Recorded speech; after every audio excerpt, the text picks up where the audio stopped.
آپ کے پاس ہی آتی ہوں مصطفیٰ نواز کھوکھر صاحب، کیونکہ آج ہم نے پارلیمان کے اندر جو گفتگو سنی وہ یہ ہو یا وزیر اعظم کی نیوکلیئر جو ڈیٹرنس پہ اسٹیٹمنٹ ہے، انٹرویو ہے، تو ایک ایسے لگتا ہے کہ جیسے بہت زیادہ چیزیں جو ہے وہ ہاچ پاچ ہو رہی ہیں، میس ہو رہی ہیں. اس کے ساتھ ساتھ جو آج دھماکہ ہوا ہے اور حافظ سعید اگر اس کے ٹارگٹ تھے، تو آپ اس کو کس نظر سے دیکھتے ہیں؟ جی شکریہ اسما بہن. اس میں دیکھیں ہمارا تو ماننا یہ ہے اور ہمارے پاس اس کے لیے دلائل بھی موجود ہیں کہ پچھلے 3 سالوں سے 2018 سے جب سے پی ٹی آئی حکومت میں آئی ہے تو ہمارے ملک کی جو فورن پالیسی ہے اور معیشت، یہ دونوں ان کا کوئی حال نہیں رہ گیا. فورن پالیسی کی طرف جب آپ دیکھیں تو جو کشمیر میں ہوا آرٹیکل 370 اگست 5 کو جو بھارت سرکار نے کیا وہاں پر، وہ پچھلے پاکستان کے 70 سالوں کی تاریخ میں نہیں ہوا. تو کچھ ایسا ضرور ہوا کہ جس کی وجہ سے ان کو یہ شہ ملی، اور یہاں پر انہوں نے ایک ریسیپٹیونیس دیکھی کہ یہاں پر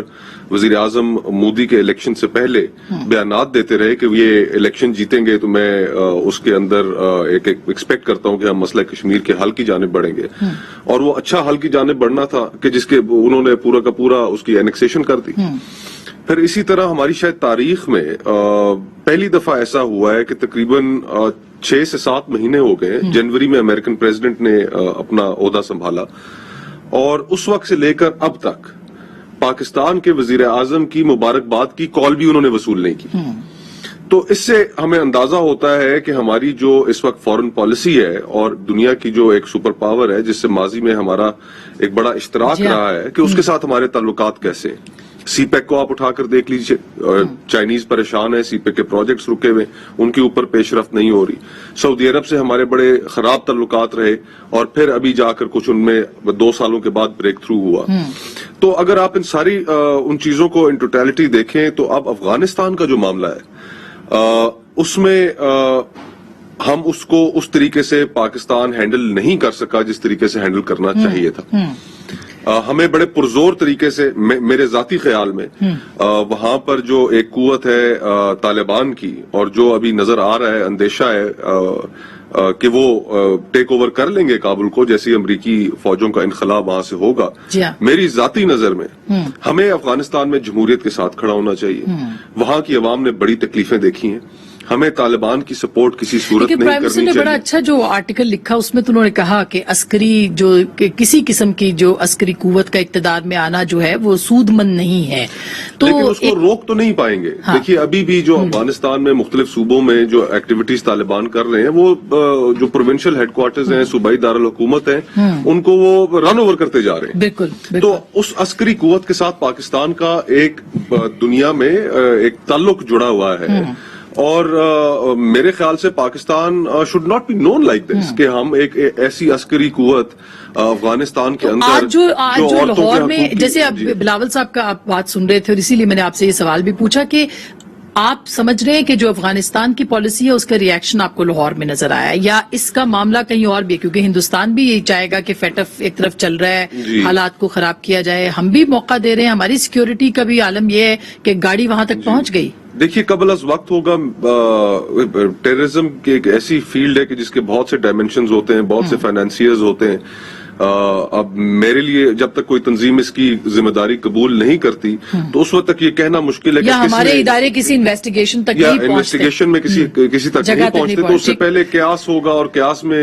میرا نہیں خیال کہ. لیکن ایک بات تو ہے کہ یہ سارے معاملات پارلیمان کے اندر ہونے چاہیے. سب معاملات نہ صرف پارلیمان کے اندر ہونا چاہیے اسما بہن، بلکہ میں تو اس حد تک کہتا ہوں کہ ہمیں کلیئرٹی کے ساتھ کہ جن لوگوں نے ہمارے ایسی عجیب کنفیوژن مچائی ہوئی ہے کہ جنہوں نے ہمارے شہروں میں، ہمارے بازاروں میں، ہمارے اسکولوں میں ہمارے بچوں کو انہوں نے شہید کیا، معصوم لوگوں کی جانیں انہیں لی، کہ ہم ان کو دہشت گرد کہنے تک سے ڈرتے ہیں. بالکل. تو ہمیں تو یعنی کہ جو اس قوم کا کیا بنے گا کہ جو اسامہ بن لادن کے شہید، اسامہ بن لادن، اور پھر طالبان کے حوالے سے بھی یہ بڑی ایک اپولوجسٹ رہے ہیں. اور کوئی کل تو خیر شاہد خاقان عباسی صاحب نے وہ بھی کود پڑے، انہوں نے دائیں بازو کی ساری جماعتوں کی سوچ تو ایک ہی طرح کی. اچھا، دائیں بازو کے یہ ویسے یہ ڈیسائسو موومنٹس ہیں، یعنی یہ دائیں اور بائیں سے نکل کے اس وقت جو پالیسی ہے وہ پارلیمان کے اندر اگر بنے گی تو کلیکٹیو وزڈم آئے گی سامنے. آپ کی طرف سے بھی یہی بات آ رہی ہے، ان کی طرف سے بھی. رکاوٹ کیا ہے؟ کیونکہ ہم نے بجٹ بحث کے دوران تو دیکھا ہے کہ معاملات کو اگر آپ گلی کوچے کے محلے تک رکھیں تو شاید کوئی بات ہو جائے، اس سے آگے نہیں، بلکہ وہ بھی نہیں بات ہو رہی ہے عوام کے حوالے سے. دیکھیے رکاوٹ جو ہے وہ رویے ہیں، اور رویے حکومت کے جو بینچز پہ بیٹھے ہوئے لوگ ہیں، جو رویے ان کے ہونے چاہیے. کہتے ہیں کہ پھلدار درخت جو ہوتا ہے ہمیشہ جھکا ہوتا ہے، اور حکومت کی جو صورتحال ہے وہ ایک پھلدار درخت کی مانند ہے. حکومت کو چاہیے کہ وہ اپوزیشن کی تنقید کو برداشت کرے. اپوزیشن نے تو جو بھی اگر وزیر خزانہ بات کریں گے تو تنقید کرنی ہے، اگر کوئی بھی وزیر اپنے منسٹری کے بجٹ کو ڈیفینڈ کرے گا تو اپوزیشن نے تنقید کرنی ہے، وزیر اعظم کوئی اسٹیٹمنٹ دیں گے تو اپوزیشن نے تنقید کرنی ہے. ماضی میں بھی یہی ہوتا ہے اور یہ پارلیمنٹ کی تاریخ ہے. اس تنقید کو اگر اپوزیشن ایک حکومت تقریری مقابلہ بنا لے کہ اگر ایک وزیر بولے گا، اگر ایک اپوزیشن کا بندہ بولے گا تو پھر فوری ایک وہاں پہ ڈیوٹی لگی ہوگی حکومت میں سے ایک وزیر کی یا ایک ایم این اے کی جو اس کا فوراً جواب دے گا. اس کے بعد دوبارہ سے اپوزیشن کا بندہ بولے گا تو پھر دوبارہ سے فوراً جواب دے گا، بجائے کہ یہ ہو کہ 4-5 اپوزیشن کے لوگ بول لیں اور ایک بندہ تعمیری گفتگو کر لے حکومت کی طرف سے، بجائے کہ ایسی گفتگو کی جائے. معاملات ہیں جن کے اوپر بات رہ گئی ہے، یعنی اگر وہ افغان پالیسی پہ آپ نہیں کر رہے، معاشی آپ کے جو صورتحال بنی ہوئی ہے اس وقت، آئی ایم ایف کے ساتھ آپ کا پروگرام سسپینڈیڈ ہے، کسی بھی چیز کے اوپر نتیجہ خیز بحث ہمیں نظر نہیں آ میں اس ساری صورتحال کا سب سے بڑا ذمہ دار عمران خان کو ٹھہراتا ہوں. کیا اپوزیشن نہیں ہے اس کے اندر؟ ذرا سی بھی آپ اس کے اندر نہیں لیتے اپنی ذمہ داری. اپوزیشن کے قائد حزب اختلاف نے پہلے دن آ کے کہا تھا کہ جی میں مساق معیشت پہ بات کریں.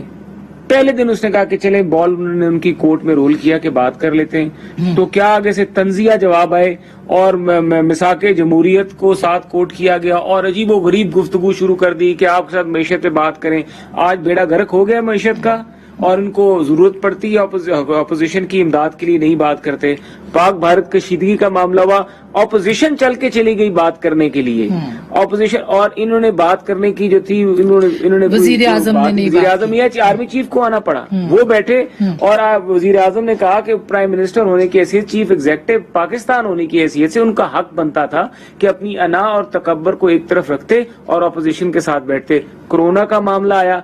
کہاں پر اپوزیشن کا قصور ہے بھائی؟ تو یہ تو سارا رویہ عمران خان کا، اور یہ ٹیمپرمنٹ جو ہے اب یہ ٹرانسلیٹ کر گئے ان کے ایم این ایز کے بیچ میں. اب جو بدتمیزی کرتے ہیں آپ یہ کیوں نہیں کرتے کہ آل پارٹیز آپ لوگ کروا لیں، اس میں حکومت کو بلا لیں؟ یہ بھی تو ہو سکتا ہے. میں آپ کو بتاتا ہوں یہ کیوں نہیں ہو سکتا بھائی؟ آج چلیں ابھی آؤٹ آف کانٹیکسٹ ضرور ہے کہ الیکشن کمیشن والی جو بات ہوئی کہ گفتگو الیکشن کمیشن میں جا کے کر لیں، وہ نوبت کیوں آئی ہے؟ آج کہتے ہیں پارلیمان کا کام ہے یہ کام کرنا، تو پارلیمان نہ بلڈوز کرتی جو امینڈمنٹس دی تھی اپوزیشن کے لوگوں نے اس قائمہ کمیٹی میں، پارلیمنٹ میں حکومت نہ بلڈوز کرتی رولز اینڈ پروسیس کو، اور جو یہ ای وی ایم کا بل پاس کرایا وہ as per rules and conduct of business کرواتی. سنے آپ لوگوں نے بھی بائیکاٹ کیا. دیکھیے بائیکاٹ نہیں، کہاں بائیکاٹ کیا ہے، ہمارے تو لوگ موجود تھے. محمود بشیر ویگ صاحب کا 45 صفحوں کا ڈیسینٹنگ نوٹ ساتھ لگا ہوا ہے، اور پہلے دن سے بتا رہے ہیں کہ بابر اوان صاحب یہ سائن ہی نہیں کر سکتے، یہ غیر آئینی ہے، غیر آئینی ہے. جی کسی نے نہیں بات بالکل. اچھا علی ظفر صاحب، اب یہ معیشت کا معاملہ ہو، یمن و عمان کا معاملہ ہو، داخلی صورتحال ہو، خارجہ پالیسی کی بات ہو، ایسا کیوں ہے کہ پارلیمان کو تحریک انصاف کی حکومت وہ اہمیت نہیں دے پائی؟ اب دیکھیے افغانستان میں جو صورتحال بنی ہوئی ہے، امریکی افواج کا انخلا ہو رہا ہے، آئی ایم ایف آپ سے دور چلا گیا ہے، فیٹف کی تلوار آپ پہ لٹک رہی ہے، کہاں ہے پارلیمنٹ سر؟ دیکھیں پہلے تو میں صرف 1 منٹ لوں گا کچھ جواب دینے کے، کیونکہ الزامات بہت سارے لگائے گئے، لیکن میں ان کو بجائے، کیونکہ آپ کا سوال مختلف ہے، اس کے جواب پہ آپ آنے سے پہلے میں صرف 1 منٹ اس طرح بات کروں گا کہ میری نظر میں جو پاکستان کی فورن پالیسی ہے، آج تک اگر آپ اس کے اسٹوڈنٹ ہیں فورن ریلیشنز کے، تو آج تک بہت کم وقت آیا ہے ایوب خان صاحب کی جو رجیم تھی اس کے بعد، جب ہماری فورن پالیسی اتنی سکسیسفل ہے جتنی اس رجیم میں آ کے ہوئی ہے. پہلی بار آپ اپنے آپ کو فخر سے کہہ سکتے ہیں کہ آپ پاکستانی ہیں، کیونکہ آپ کو، آپ کے لیڈر کو ایک ورلڈ لیڈر کے طور پہ ٹریٹ کیا جا رہا ہے، ان کو اس طرح دیکھا جا رہا ہے. پہلے ہمارے جو لیڈران تھے ان کو جب بھی آپ دیکھیں تو ان کو ایک طرح سے سائیڈ لائن کیا جاتا تھا، ہر چیز انڈیا تھی اور ہم ایک سٹوج تھے فورن پاورز کے پہلی بار ہم اپنی آواز اٹھا رہے ہیں اور فورن پالیسی میں ڈپلومیٹکلی اٹھا رہے ہیں. تو میری نظر میں وہ ایک ایشو ہے جو کہ میں ڈینائی کرتا ہوں, یہ جو ایلیگیشنز ابھی لگائی گئی ہیں. دوسری ایلیگیشن جس کا میں بات کر رہا تھا برداشت کی, آپ دیکھیں بالکل درست بات ہے, میری بھی یہ بلیف ہے کہ برداشت ہونا چاہیے, ٹالرنس ہونا چاہیے, اور پارلیمنٹ کا مطلب بھی یہ ہے وہ پارلے سے لفظ آیا ہے, یعنی ڈیبیٹ کریں, دونوں سائڈ سنیں اور کوئی بہتر اس کی جو سولوشن ہے ڈھونڈیں اگر کوئی ایسا تنازع ہو جاتا ہے. لیکن ایشو یہ ہے, آپ کو اگزامپل دیتا ہوں, جب ایک اپوزیشن پارٹی آپ کو تنقید کرے صرف برائے تنقید اور کوئی ٹھوس اس میں پوائنٹس نہ بتائے, تو پھر آپ کو مجبوراً جواب دینا پڑتا ہے اسی طرح جس طرح کہ آپ کو اٹیک کیا گیا ہے. بالکل. اچھا صاحب, ایک منٹ کے لیے آپ کو انٹرپٹ کروں گی. آپ نے جیسے پاکستان کی پالیسی کی بات کی کہ بہت ہماری زبردست پالیسی ہے, میں اس کو چیلنج نہیں کرتی, آپ کا کام ہے ڈیفینڈ کرنا, لیکن کیا وجہ ہے کہ فرنٹ لائن سٹیٹ ہے اس وقت بھی, اگر انقلاب بھی ہو, افغانستان بھی ہو, امریکی صدر ہمیں فون ہمارا اٹھاتا نہیں ہے, ہمیں فون کرتا نہیں ہے, وجہ کیا ہے؟ خارجہ پالیسی کی ناکامی ہے یا کوئی اور وجہ ہے؟ دیکھیں, اس سے پہلے میں اس کا جواب دوں, میں ایک پوائنٹ آیا تھا برداشت کے اوپر, جو پوائنٹ آیا تھا کہ آپ دیکھیں بجٹ کو دیکھیں, بڑا خوبصورت بجٹ ہے, بہت زبردست بجٹ ہے, اس میں پہلی بار 2 پالیسیز بنائی گئی ہیں, اس میں ٹرکل ڈاؤن ایفیکٹ کی بھی بات کی گئی ہے, نیچے سے اوپر کی گروتھ کی بات بھی کی گئی ہے, اور بہت سارے اس کے ہیں جو تبصرے ہوتے جا رہے ہیں اور ڈبیٹ ہو رہی ہے. لیکن جب اب آپ ڈبیٹ کرتے ہیں اور آپ سمپلی یہ کہہ دیتے ہیں کہ جی بہت بجٹ بالکل بکواس بجٹ ہے, وہ بالکل ایسا بجٹ ہے کہ اس میں کوئی چیز بھی اچھی نہیں ہے, تو پھر وہ اس کا مطلب یہ ہے کہ آپ کا جو پوائنٹ ہے وہ ایک جنرل سٹیٹمنٹ ہے, کوئی آپ نے اسپیسیفک پوائنٹ نہیں بتایا کہ اس بجٹ میں یہ غلطی ہے, اس کو اس طرح درست کر لیں. اور اگر آپ وہ فیکٹس اینڈ فگرز پہ بات نہیں کرتے تو پھر اس سے نہ تو حکومت کو فائدہ ہوتا ہے کیونکہ وہ کوئی جواب نہیں دے سکتی یا اسے سولوشن نہیں ڈھونڈ سکتی. تو یہ ایک پارلیمنٹری جو بیہیویئر ہے اس میں ضروری ہے کہ جو اپوزیشن ہے بالکل تنقید کرے اور بالکل جو حکومت ہے وہ برداشت کرے, لیکن پوائنٹ سکورنگ نہ ہو, وہ کوئی ایسے فیکٹس اور فگر کے ساتھ باتیں کی جائیں تاکہ آپ اس کو سمجھیں یا اس کا جواب دیں, حکومت جواب دے کہ یہ فیکٹس اور فگرز غلط ہیں یا اس کو درست کر لے اپنے بجٹ کو. تو یہ اس طرح کی ایک ہمیں ایٹماسفیئر کریٹ کرنا ہے. اب آپ کا سوال یہ تھا کہ پارلیمنٹ میں کیوں نہیں آتی یہ جو فورن پالیسی ہے, اس کے میٹرز کیوں نہیں پارلیمنٹ کو کانفیڈنس لیا جاتا؟ بالکل یہ لینا چاہیے, پوری دنیا میں ہوتا ہے, اور اس کے لیے انفیکٹ دونوں نیشنل اسمبلی میں بھی اور سینٹ میں بھی باقاعدہ کمیٹیز ہیں جن کے اندر ہر پارٹی کا رکن ہے, اور ان کمیٹیز کا کام ہے کہ وہ حکومت کے لوگوں کو بلائیں. مگر سینٹر صاحب, ہم نے پیپلز پارٹی کے زمانے میں دیکھا کہ ان کیمرہ بریفنگز بھی ہوئی, ہم نے دیکھا اس زمانے میں اس وقت کے ISI کے جو سربراہ تھے وہ بھی آئے, گھنٹوں جو ہے وہ اس کے اوپر بریفنگ ہوئی. مجھے آج بھی یاد ہے کہ صبح سے لے کے رات تک OBL کے واقعے کے بعد جو ہے وہ پارلیمان ان سیشن تھی, ہر طرح کے سوال جواب. کیا حرج ہے سر اس کے اندر؟ کیا حرج ہے کہ آپ بتائیں کہ افغانستان پہ آپ کی پالیسی کیا ہے؟ کیا حرج ہے کہ بتائیں کہ گروپس کے ساتھ کیا بات ہو رہی ہے؟ وہی میں آپ کو ایکسپلین کر رہا تھا کہ جو پارلیمنٹری اگر آپ پروسیجرز اور رولز پڑھیں تو اس میں گریڈنگ ہے. ایک جہاں آپ کو ضرورت پڑے اور واقعی ہی ایک ایسا ایشو ہو جائے جو کہ پارلیمنٹ کو آپ کو ان ہاؤس ان کیمرہ آپ کو بریفنگ کرنے کی ضرورت پڑے, تو بالکل حکومت کی ذمہ داری اور حکومت کرے گی. لیکن جب آپ کے ویسے نارمل ایشوز ہوں جو فورن پالیسی ریلیٹڈ ایشوز ہیں, تو پھر اس کے لیے کمیٹیز بنی ہوئی ہیں جس میں ہر پولیٹیکل پارٹی ریپرزینٹیڈ ہے, اور اس کی باقاعدہ چیئر ہے, وہ پولیٹیکل پارٹیز بلا سکتی ہیں اور بلاتی بھی ہیں وہ کمیٹیز گورنمنٹ کے لوگوں کو, اور فورن پالیسی پہ وہ کمپلیٹ. سر یہ تو بڑے غیر معمولی حالات ہیں. کیوں سینٹر صاحب آپ اگری کرتے, وہ کہہ رہے کہ کمیٹیز موجود ہیں, اگر اپوزیشن چاہے تو ان کے اجلاس بلوا کے ان پہ بات کر سکتی ہے. دیکھیے یہ بات درست ہے کہ کمیٹیز موجود ہیں, لیکن جو آپ کا بنیادی سوال تھا کہ ہماری فورن پالیسی کے کرائسس کے حوالے سے علی بھائی نے اس طرف بالکل نہیں آئے. انہوں نے نہیں بتایا کہ کیوں آخر امریکی صدر جو ہیں, پاکستان اتنا اہم ملک ہے, انخلا ہو رہا ہے افغانستان سے, پاکستان ایک فرنٹ لائن سٹیٹ ہے, اور پاکستان کے سربراہ مملکت سے انہوں نے 6 مہینے ہو گئے 7 مہینے ہو گئے بات کرنا بھی گوارا نہیں کی. تو یہ بڑی ان چیزوں سے بڑے اشارے ملتے ہیں. اب خدا نخواستہ، اور یہ میں بات آپ کو وثوق سے کہہ سکتا ہوں کہ اس وقت جو UNHCR ہے جو ریفیوجیز کے ساتھ ڈیل کرتی ہے، وہ ان کے وہاں یہ پروجیکشن موجود ہے، وہ یہ محسوس کر رہے ہیں کہ لاکھوں لوگ جو ہے وہ کابل سے نکل کے پاکستان کی طرف آئیں گے، بالکل، اور پاکستان کو بھی اس کا خطرہ ہے، پاکستان کو بھی اس کا وہ ہے، تو ایک دفعہ پھر سے حالات جو ہیں وہ بہت بڑی خرابی کی طرف خدا نخواستہ جانے اس سمت میں جا رہے ہیں، اور ہمیں یہ نظر آ رہا ہے کہ یہاں پر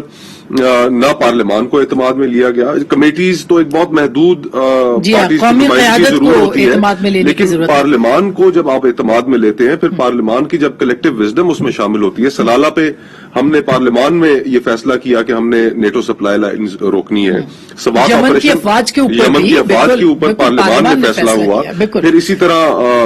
اور دیگر معاملات پہ ہمیشہ پارلیمان کو ان کانفیڈنس لیا، سوات میں جب آپریشن ہونا تھا اس میں APS کے بعد، لیکن اس حکومت کا یہ ہے کہ بس ہم اپوزیشن کے ساتھ ہم کسی طرح کا تعاون کرتے ہوئے نظر نہ آئے، ہو سکتا ہے کہ بھی آگے جا کے کریں، ایسا نہیں ہے کہ بھی ہم نہیں، آگے تو الیکشنز آنے، اب تو ایسا ہم الیکشنوں کی طرف بڑھیں گے، افغان تو پھر اس کے اوپر ہو سکتا ہے کہ میں کوئک بریک لے لوں، بریک کے آگے کے لیے کچھ رہ گیا کیا؟ نہیں، ابھی بہت کچھ ہے، اچھا وہ میں پوچھوں گی کہ آپ کیوں یہ بات کر رہے ہیں کہ آگے کے لیے رہ گیا کیا؟ چھوٹی سی بریک، پھر بریک کے بعد بات کرتے ہیں، ہمارے ساتھ رہیے گا۔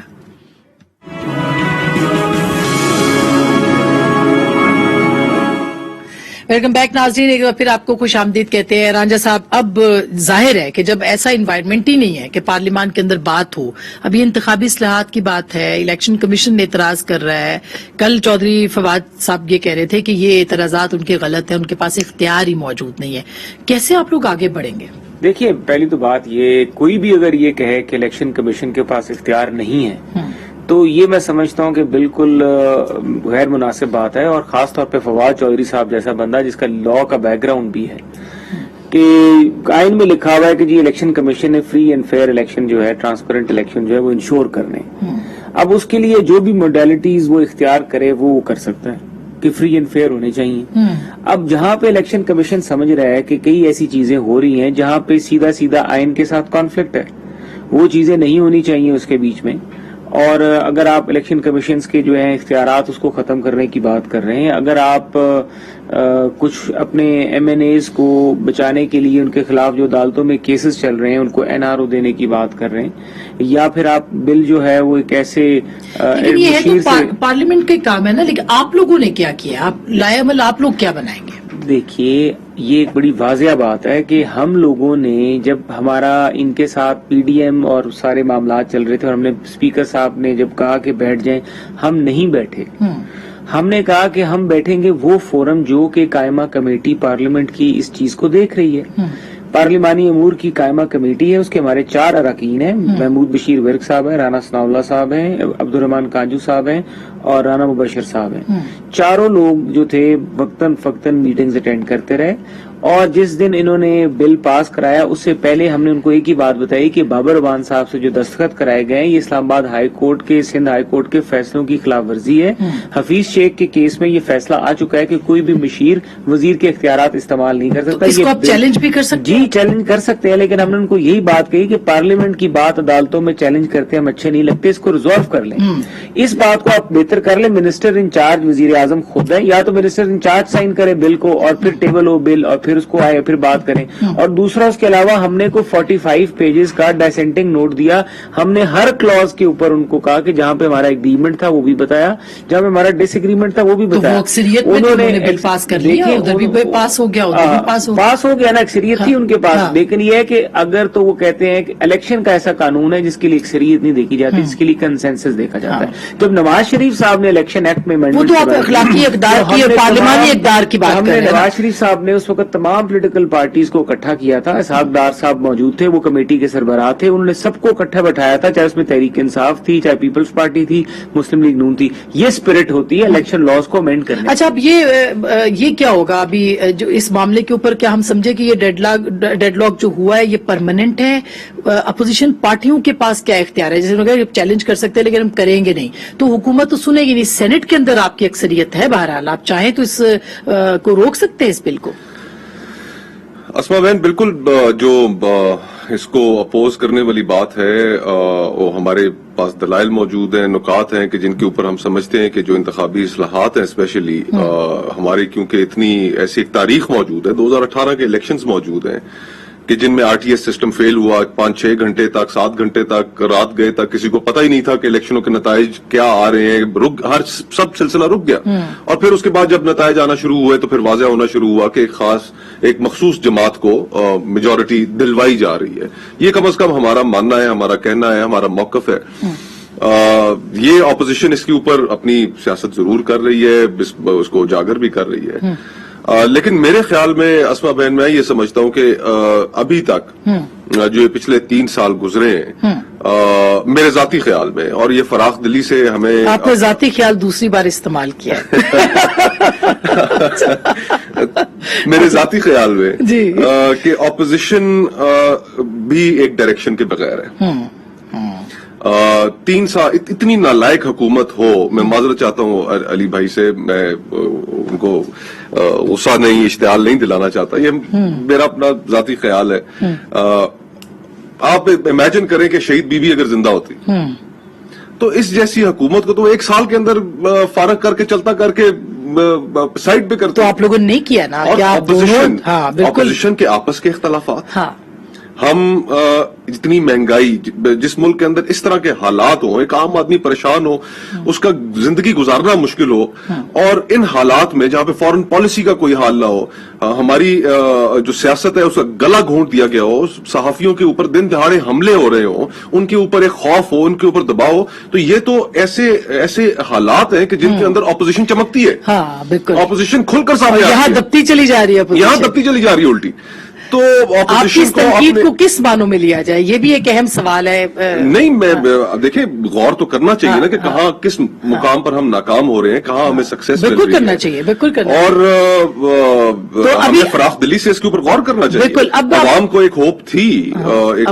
کہ اپوزیشن حکومت کو, جس حکومت نے ان کی زندگی مشکل بنائی ہے, اس کو یہ لوگ ٹف ٹائم دیں گے, لیکن ہم اس طرح سے ٹف ٹائم دے نہیں پائے. تو یہ کوئی ڈیل کا نتیجہ ہے, آپ کو لگتا ہے کہ کوئی ڈیل شیل ہوئی؟ نہیں, ڈیل شیل کوئی نہیں. لیکن اتنے پولے سے آپ اگر ہو گئے ہیں تو اس کا مطلب ہے کہ کچھ تو ہے جس کی پردہ دھاری ہے. اب آپ کے سامنے اب مصطفیٰ بھائی بھی یہاں پہ پی ڈی ایم میں زرداری صاحب نہیں پیچھے ہٹے, ہم تو نہیں پیچھے ہٹے, ہم تو کھڑے ہوئے, آج بھی کھڑے ہوئے. نواز شریف صاحب تو آج بھی کھڑے ہوئے. اگر ہمارا گلا شکوہ ہے, چاہے ہمارا احترام سے ہے, لیکن ہے. اچھا, پی ڈی ایم اس کے بعد آپ کے پاس سینٹر صاحب آتے رہیے, جواب امپورٹنٹ ہے. صرف کہنا چاہوں گا, محسن بھائی ہمیشہ بڑی اچھی گفتگو رہتی ہے نون کے دوست احباب سے, اور بڑے ایک اچھی گفتگو کرنے والے آدمی ہے. لیکن میاں صاحب کو بھی اس موقع پہ ملک سے باہر ہونا چاہیے جہاں پہ عوام اس کرب سے گزر رہی ہو. پھر بہت احترام ہے, مریم صاحبہ کبھی خاموش کبھی بول رہی ہوتی ہیں, اور اس طرح ہم میں بھی کمزوری ہیں, ہم میں بھی کمزوری ہیں, جمعیت علماء اسلام میں بھی کمزوری ہیں. محمود خان صاحب کی پارٹی, مینگل صاحب کی پارٹی, آج مریم بی بی نے کہا ہے کہ اگر گارنٹی دیں آپ, تو ہم یہ کر کیا رہے ہیں, لوگوں کی توقعات کو ایک دفعہ تو ہم ادھر آسمان پر لے کے جاتے ہیں, اپوزیشن اچھا اب یہ لانگ مارچ آ رہا ہے, اور پھر اس کے بعد پتہ نہیں چلتا کہ نواز شریف صاحب آئیں گے, بالکل ٹائمنگ پہ آئیں گے, اپنی ٹائمنگ. لیکن ایک بات تھی کہ اگر جو ریزگنیشن والا معاملہ تھا وہ چاہے ایک آواز ہو کے اگر سارے کہہ دیتے. اچھا, یہ دوبارہ ہم اسی پوائنٹ پہ آ جائیں گے جس پہ پیپلز پارٹی کہتی ہے ہم نے پہلے اگری نہیں کیا تھا. لیکن سینٹر صاحب, اب یہ جو انتخابی اصلاحات ہیں, حکومت کو ہی ہمیشہ بڑا دل کرنا پڑتا ہے, اس پہ کنسنسس کیوں نہیں ہو سکتا؟ اب بھی کیا دیر ہو گئی ہے؟ دیکھیں, جہاں تک قانون سازی کا جب بھی بات ہم کرتے ہیں تو سب سے پہلے تو آپ جتنے سٹیک ہولڈرز ہوتے ہیں ان کو ان سے سجیشنز لیتے ہیں, ان سے ریکمنڈیشنز لیتے ہیں. اس لیے یہ جو الیکشن کمیشن آف پاکستان کی بات ہو رہی ہے, یہ بالکل بجا ہے کہ جو پارلیمنٹ کا کام ہے کہ قانون سازی کرے. الیکشن کمیشن آف پاکستان کا کام نہیں, ان کا کام ہے امپلیمنٹ کرے جو بھی پارلیمنٹ قانون بناتا ہے. لیکن سجیشنز وہ ضرور دے سکتے ہیں, انہوں نے سجیشن ضرور دی ہیں جس پہ غور ہوگا. اب پوزیشن یہ ہے کہ یہ بل پاس ہو چکا ہے الیکشن ریفارم کا نیشنل اسمبلی سے, اب یہ آ گیا ہے سینٹ میں, سینٹ کی پارلیمنٹری کمیٹی کے پاس یہ چلا گیا ہے. اس پارلیمنٹری کمیٹی میں بہت سارے اہم, ہر پولیٹیکل پارٹی کے اہم لوگ موجود ہیں. جو ضرور اس پہ ڈبیٹ کریں گے، اور آپ دیکھیں گی کہ وہ ڈبیٹ جو ہے اور جو کنسلٹیٹو پروسیس ہے جی وہ صرف پارٹی کے لیول پہ نہیں ہوگا، وہ ایک بڑا پازیٹو ہوگا جس کا مقصد یہ ہوگا کہ اس سولوشن کا، یہ جو ہم بار بار بات کرتے ہیں کہ دھاندلی ہوتی ہے، ہر الیکشن میں دھاندلی ہوتی ہے، جس کے لیے گورنمنٹ، جس کو روکنے کے لیے گورنمنٹ نے تجویز دی ہے کہ آپ یہ الیکٹرانک ووٹنگ سسٹم لے کے آئیں، آپ دیکھیں گی کہ اس کے اوپر ڈبیٹ ہوگی کہ اس کا کیا بہتر طریقہ ہے، کس طرح اس الیکٹرانک ووٹنگ سسٹم کو فول پروف بنایا جائے۔ یہ میرا خیال ہے ہماری ڈیوٹی ہے، ہماری آبلیگیشن ہے، رسپانسبلٹی ہے، ذمہ داری ہے پوری قوم کے ساتھ اور جمہوریت کے ساتھ کہ ہمارے پاس جو اب یہ موقع ملا ہے اس چیز کو ڈبیٹ کرنے لیکن کا، سینی کھل کے صاحب ڈبیٹ وہ کرنے کا، آر ٹی ایس بھی ایک وہ سسٹم ہم بنایا کریں گے۔ گیا تھا، وہ فیل ہو گیا، اب کون گارنٹی دے گا؟ کیونکہ مسئلہ پولیٹیکل پارٹیز اپوزیشن کی کہتی ہے کہ یہاں نہیں ہے مسئلہ، سسٹم میں نہیں ہے، ای ووٹنگ میں نہیں ہے، مسئلہ کہیں اور ہے۔ دیکھیں وہ جہاں بھی مسئلہ ہو، یہ کوئی راکٹ سائنس نہیں ہے، اس کو بالکل ریزالو کیا جا سکتا ہے، بڑے عقل مند لوگ ہر پولیٹیکل پارٹی میں موجود ہیں، اور یہ ایک ایسا معاملہ ہے جہاں آپ کو ضرورت پڑے تو آپ دنیا بھر سے ایکسپرٹس بھی بلا لیں اور ایکسپرٹس کو سن لیں۔ یہ سینٹ کا فورم ہے، سینٹ کا فورم ہے جو پوری فیڈریشن کا فورم ہے، یہ اس میں پالیٹکس سے بڑھ کے جمہوریت کو فروغ دینے کے لیے جو بھی کام کرنا پڑے وہ کریں گے، اور یہ کمیٹی جو ہے اس کے پاس ہر قسم کا اختیار ہے کہ وہ اس چیز کو ریزالو کرے۔ آپ نے بالکل بجا فرمایا کہ شاید جو ایشو ہے وہ خالی مشینوں میں نہیں ہے یا ٹیکنالوجی میں نہیں ہے، وہ کہیں اور ہے، لیکن اس کا بھی حل ڈھونڈا جا سکتا ہے۔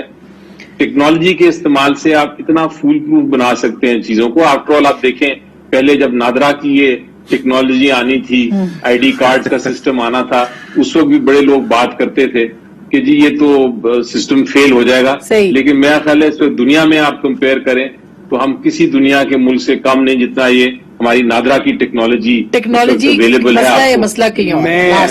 علی بھائی بڑے قابل احترام ہے، لیکن علی بھائی جو ہیں انہوں نے الیکشن نہیں لڑا،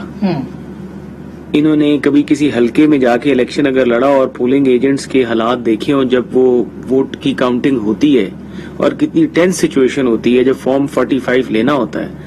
آپ کے خیال سے جس